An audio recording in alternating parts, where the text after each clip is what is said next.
মাথা সরিয়ে দিলে শরীর নিথর হতে খুব বেশি সময় লাগে না, কথাটি বলেছিলেন মার্কিন প্রেসিডেন্ট ডোনাল্ড ট্রাম্প। ইরানের সর্বোচ্চ ধর্মীয় নেতা আয়াতুল্লাহ আলী খামেনিকে খুন করার পর মার্কিন প্রেসিডেন্ট ট্রাম্পের ধারণা ছিল পুরো ইরান নিস্তেজ হয়ে যাবে।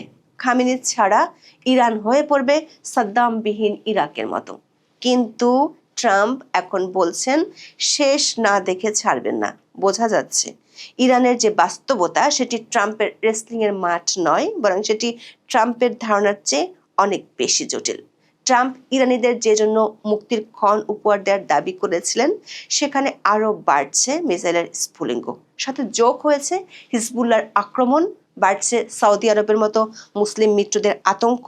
কিন্তু কেউ জানে না কোথায় যাচ্ছে পরিস্থিতি। মধ্যপ্রাচ্যে এখন তাই সবচেয়ে বড় প্রশ্ন, ইরানের সামনে কি অপেক্ষা করছে? যুদ্ধের খেলা তো শেষ না, তাহলে কত দূর যাবে এই খেলা? ইরানের বর্তমান রেজিমের কি পতন ঘটবে নাকি হবে পুনর্গঠন, যেটি খামেনির উত্তরসূরিদেরকে মসনদে বসাবে? আর তা চেয়ে চেয়ে দেখবেন ডোনাল্ড ট্রাম্প। সেটি হলে মধ্যপ্রাচ্যের মার্কিন ঘাঁটিগুলো আর ট্রাম্পের মুসলিম মিত্ররা কতদিন নিরাপদে থাকবে, আর তাতে বিশ্ব অর্থনীতিতে যে প্রভাব পড়বে তা কিভাবে সামাল দেওয়া যাবে। এত প্রশ্নের উত্তর খুঁজবো আজকের বিশ্লেষণের সাথে। এমন একটি প্রশ্নের উত্তর খুঁজতে চাই যেটি কিছুটা অদ্ভুত। প্রশ্নটি হলো, কেন খামেনিকে মারার জন্য ইসরায়েল আমেরিকা শনিবার দিনটিকে বেছে নিয়েছিল? এর পিছনে এমন একটি কারণ আছে যেটিতে পরিষ্কার বিশ্ব রাজনীতিতে ধর্মীয় বিশ্বাসকেও ডাস্টবিনে ফেলে দিতে পিছুপা হন না বিশ্ব মোড়লরা। বিস্তারিত জানতে চলুন যাওয়া যাক বিশ্লেষণে।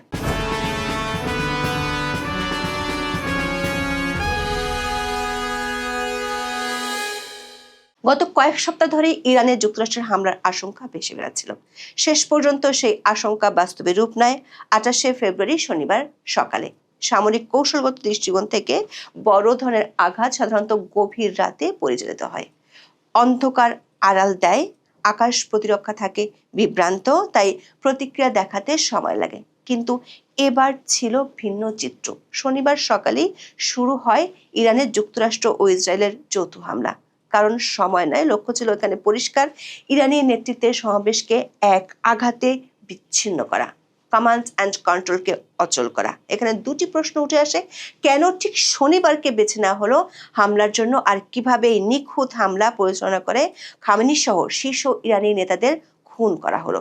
দর্শক, বলা হতো আধুনিক ইরানের ইতিহাসের সবচেয়ে শক্তিশালী এবং প্রভাবশালী ব্যক্তিত্ব ছিলেন 86 বছর বয়সী দেশটির সর্বোচ্চ নেতা আয়াতুল্লাহ আলী খামেনি।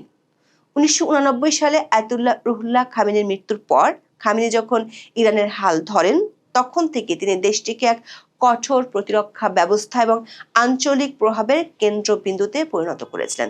গত এক বছরে কমপক্ষে 3বার খামেনিকে মারার চেষ্টা করেও সফল হয়নি ইসরায়েল আমেরিকা।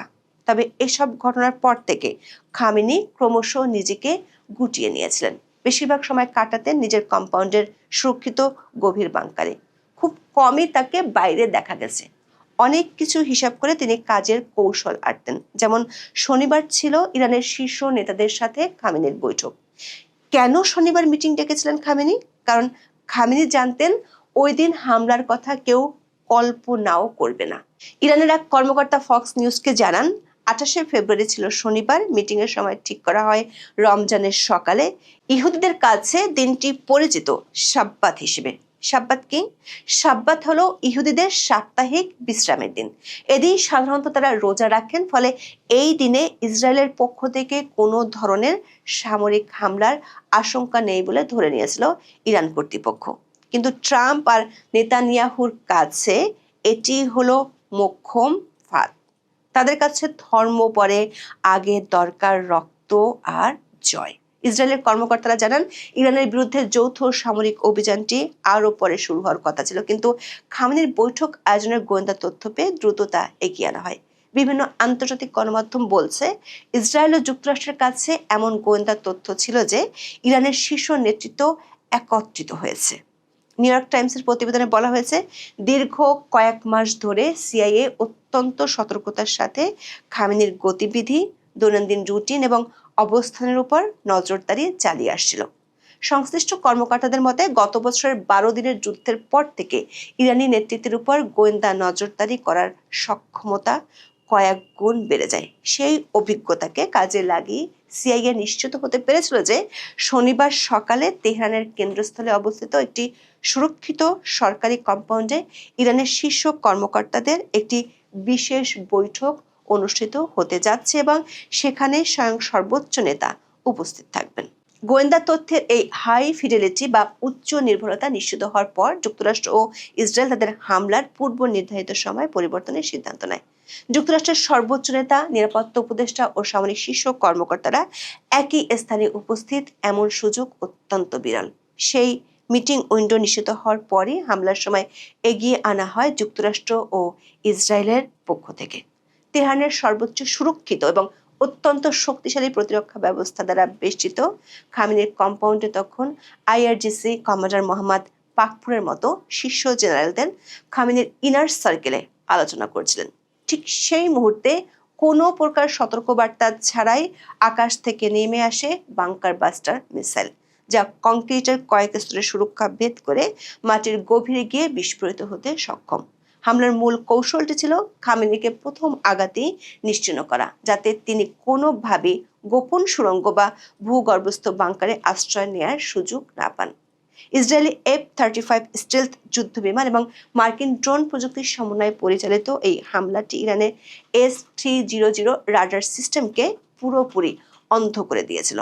স্যাটেলাইট চিত্রে কম্পাউন্ড ধ্বংস হওয়ার যে চিত্র দেখা গেছে তাতে স্পষ্ট এটি চলমান কোনো কনভয়ের উপর আঘাত নয়, বরং একটি স্থির কমান্ড সাইটকে লক্ষ্য করে চালানো আঘাত। সামরিক ভাষা যাকে বলা হয় ডেকাপিটেশন স্ট্রাইক। যুক্তরাজ্যের প্রভাবশালী দ্য টেলিগ্রাফের এক প্রতিবেদনে দাবি করা হয় খামেনি যে ভবনে ছিলেন তার ভূগর্ভের গভীরে ছিল সুরক্ষিত এক আশ্রয় কেন্দ্র। এর গভীরতা এতটাই বেশি যে লিফটে একদম নিচে পৌঁছাতে সময় লাগতো প্রায় 5 মিনিট। তবে এর কিছুই এখন আর অবশিষ্ট নেই। রয়টার্সের তথ্য মতে সেখানে উদ্ধার করা হয়েছে খামেনির নিথর দেহ। এর মধ্যে চমকপ্রদ তথ্য দিয়েছে টেলিগ্রাফ। দর্শক, সিরাজউদ্দৌলার পতন হবে আর সেখানে মীর জাফর থাকবে না, তা কি হয়? টেলিগ্রাফ বলছে খামেনির ঘনিষ্ঠ মহলের ভিতর থেকেই বৈঠকের তথ্য ফাঁস করা হয়েছিল। মানে খামেনির ঘনিষ্ঠ বৃত্তের মধ্যে কোনো গুপ্তচর ছিলেন, আর তিনি শেষ পর্যন্ত নির্ধারণ করে দেন ইরানের সর্বোচ্চ ধর্মীয় নেতার ভাগ্য। প্রভাবশালী মার্কিন সংবাদমাধ্যম দ্য ওয়াশিংটন পোস্ট দিচ্ছে আরেক খবর। তারা বলছে ইরানে এই যে হামলা হলো তার শুরুর নেপথ্যে আছে সৌদি আরব। সৌদি যুবরাজের চাপেই নাকি ইরানে হামলা চালায় যুক্তরাষ্ট্র ও ইসরায়েল। ওয়াশিংটন পোস্টের প্রতিবেদনে বলা হয়েছে সৌদি যুবরাজ মোহাম্মদ বিন সালমান গত মাসে প্রেসিডেন্ট ডোনাল্ড ট্রাম্পকে একাধিকবার ব্যক্তিগত ফোনে ইরানে হামলার জন্য চাপ দিয়েছিলেন। যদিও প্রকাশ্যে সৌদি যুবরাজ মুখে মুখে কূটনীতির কথাই বলতেন, কিন্তু ভেতরে ভেতরে সৌদি যুবরাজের আতঙ্ক ছিল ইরান সৌদি আরবের তেলের মজুদ শেষ করে দিবে। সৌদি যুবরাজের টেলিফোনে সাড়া দিয়ে নিখুঁত প্ল্যান কষে খামেনিকে সরিয়ে দিয়ে স্বাভাবিকভাবে ভীষণই খুশি হয়েছিলেন ডোনাল্ড ট্রাম্প। কিন্তু বেশি দেরি লাগেনি তার সেই খুশি চিন্তায় রূপ নিতে। ইরানও পাল্টা হামলা শুরু করে। ইরানের প্রথম যে অবস্থা সেটি বিবেচনায় নিলে এসব হামলার সাফল্যকে বেশ ভালোই বলতে হবে। ট্রাম্পের মুসলিম মিত্রদের চিন্তা পরিণত হচ্ছে দুশ্চিন্তায়। সৌদি যুবরাজ পাঠাচ্ছেন গোপন বার্তা, বলছেন ইরানের সাথে বাড়াবাড়ি করা যাবে না। ট্রাম্প অবশ্য জানিয়েছিলেন ইরানের অন্তর্বর্তীকালীন নেতারা আলোচনায় বসতে রাজি, কিন্তু ইরানের জাতীয় নিরাপত্তা পরিষদের সচিব আলী লারিজানি বুড়ো আঙ্গুল দেখালেন, সব জানিয়ে দিলেন ওয়াশিংটনের সঙ্গে কোনো ধরনের আলোচনায় বসবে না ইরান। তাহলে এই সংঘাতের সমাধান কি? এই যুদ্ধ কি চলতেই থাকবে? ইরানও কি এভাবে নেতাহীনভাবে একের পর এক মিসাইল ছড়িয়ে যাবে? দর্শক, যে লারিজানির কথা বললাম তিনি ইরানের প্রেসিডেন্ট নির্বাচনে একসময় অযোগ্য ঘোষিত হয়েছিলেন। সেই আলী লারিজানি এখন দেশের নেতৃত্ব শূন্যতার সংকটময় সময় আপৎকালীন নেতা হয়েছেন। তবে ইরানের পরবর্তী সর্বোচ্চ নেতা কে হবেন তা নিয়ে এখন বিশ্ব জুড়ে চলছে নানা বিশ্লেষণ। ইরানের শাসনতন্ত্র অনুযায়ী 88 সদস্যের অ্যাসেম্বলি অব এক্সপার্টস বা বিশেষজ্ঞ পরিষদ পরবর্তী নেতা নির্বাচনের চূড়ান্ত ক্ষমতা রাখে। বর্তমানে উত্তাল যুদ্ধকালীন পরিস্থিতিতে এবং শীর্ষ নেতৃত্বের শূন্যতায় বেশ কয়েকজন প্রভাবশালী ব্যক্তির নাম বিশেষভাবে আলোচনায় আসছে। এর মধ্যে একজন হলেন আয়াতুল্লাহ খামেনির দ্বিতীয় পুত্র মুস্তফা খামেনি। দীর্ঘদিন ধরে পর্দার আড়ালে থেকে ইরানের শক্তিশালী গোয়েন্দা সংস্থা এবং রেভলিউশনারি গার্ডসের উপর ব্যাপক প্রভাব বিস্তার করে আছেন। ইরানে বংশানুক্রমিক রাজতন্ত্রের বিরোধিতা থাকলেও বর্তমান সংকটময় মুহূর্তে সামরিক বাহিনীর সমর্থন নিয়ে তিনি একজন শক্তিশালী দাবিদার হতে পারেন।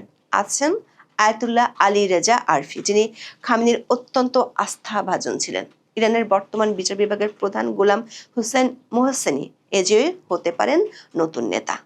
যদি বেঁচে থাকেন তাহলে খামেনির নাতি হাসান খোমেনিও হাল ধরতে পারেন। তবে এই মুহূর্তে নেতাবিহীন ইরান যেভাবে একের পর এক মিসাইল হামলা চালাচ্ছে তাতে চিন্তিত ট্রাম্পের মিত্ররা। নানা হিসেব করছেন বিশ্লেষকেরা। এর মধ্যে হিজবুল্লাহ রকেট হামলা শুরু করেছে। বিশ্লেষকরা বলছেন খামেনির মৃত্যু হয় ট্রাম্প যে বলেছিলেন মাথা সরিয়ে দিলে শরীর নিথর হতে খুব বেশি সময় লাগে না, সেটি যে হচ্ছে না সেটি ট্রাম্প বুঝে গেছেন। কারণ ইরানের বাস্তবতা ট্রাম্পের ধারণার চেয়ে অনেক বেশি জটিল ও কুটিল। আল জাজিরার বিশ্লেষণ বলছে ইরানের শীর্ষ নেতার মাথা সরিয়ে দেওয়ার ফলটা পশ্চিমাদের কল্পনার সঙ্গে নাও মিলতে পারে। সেখানে এমন এক রাষ্ট্রের আবির্ভাব ঘটতে পারে যার অর্থনীতি কিংবা রাজনীতি সব ক্ষেত্রেই সামরিক বাহিনীর একচ্ছত্র আধিপত্য দেখা দেবে। আর এ ধরনের রাষ্ট্রে রাজনৈতিক সীমারেখা বলে কিছুই থাকবে না।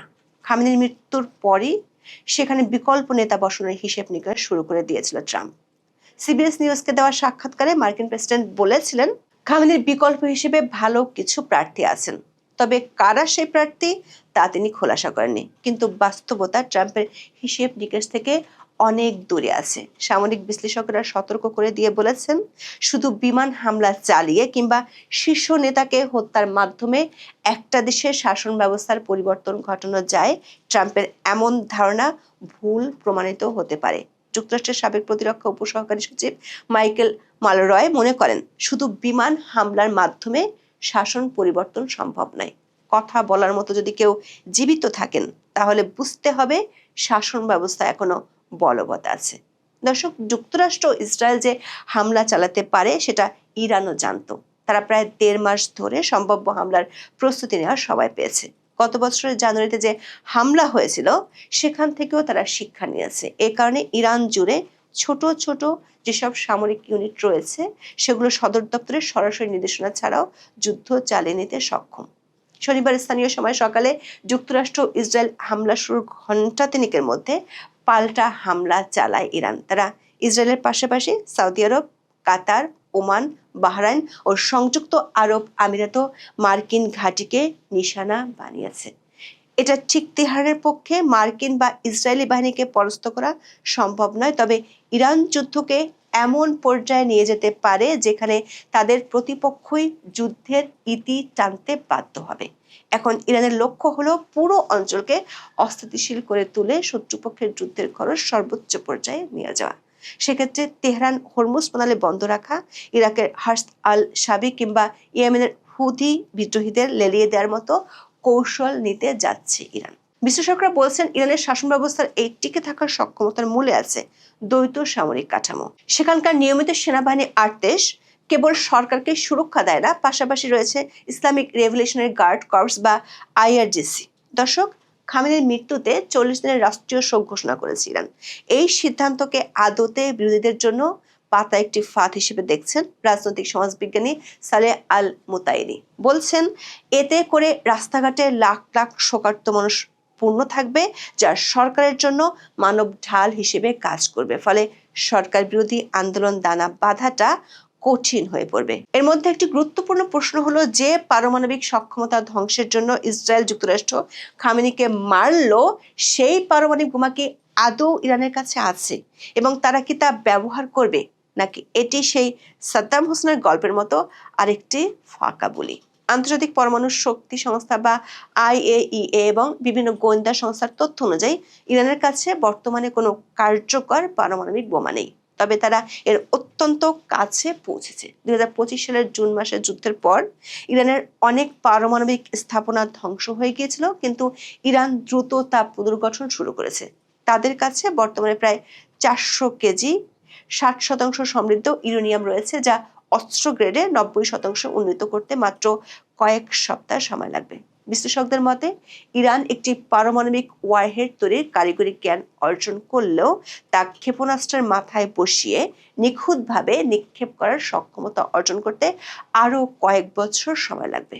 তবে নেতৃত্বের এই বিপর্যয়ের মুহূর্তে ইরান যদি মনে করে যে তাদের অস্তিত্ব সংকটে, তবে তারা মরণ কামড় হিসেবে দ্রুত পারমাণবিক অস্ত্র তৈরির ঘোষণা দিতে পারে, এমন আশঙ্কা করছেন কেউ কেউ।